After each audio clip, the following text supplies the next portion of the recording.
Jordan, can you explain what an RMD is? RMD, Required Minimum Distribution. In recent years, folks knew it as 70.5.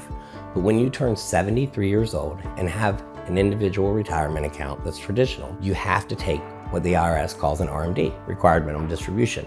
And that's based on the amount and the percentage. When do you have to take that RMD? After you turn 73. Can you take it throughout the year or at the end of the year? Great question. So every client situation is different. Some clients prefer to take it at the beginning of the year, each year. Some love to wait until the end. And then some will take it monthly or quarterly. It really is dependent upon the situation. So it really is beneficial for the client to work with us for smart financial planning to help them time when to take the RMD? Absolutely. Because what we do is, you gotta understand, when we say RMD, you have to take the distribution from your IRA, right?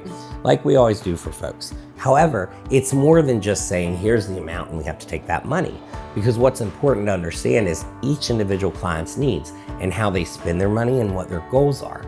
Because we have certain things like what we call a QCD, which is a Qualified Charitable Distribution, which is where you can donate part of your RMD to a nonprofit.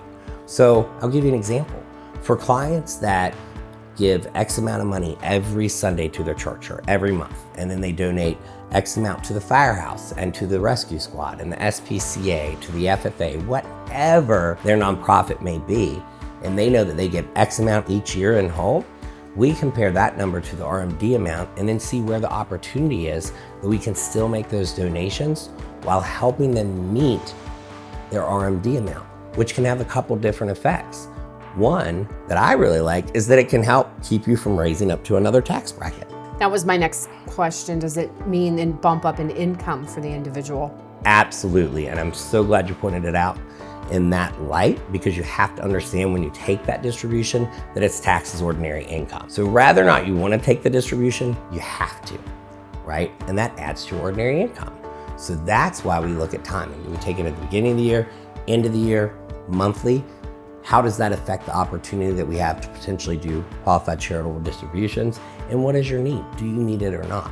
But we know that it will add to your income. So we really suggest a client calling us sooner rather than later for their RMD. 100%. That way we can discuss what their goals are, what their needs are, and then strategize a good move to help them reach that.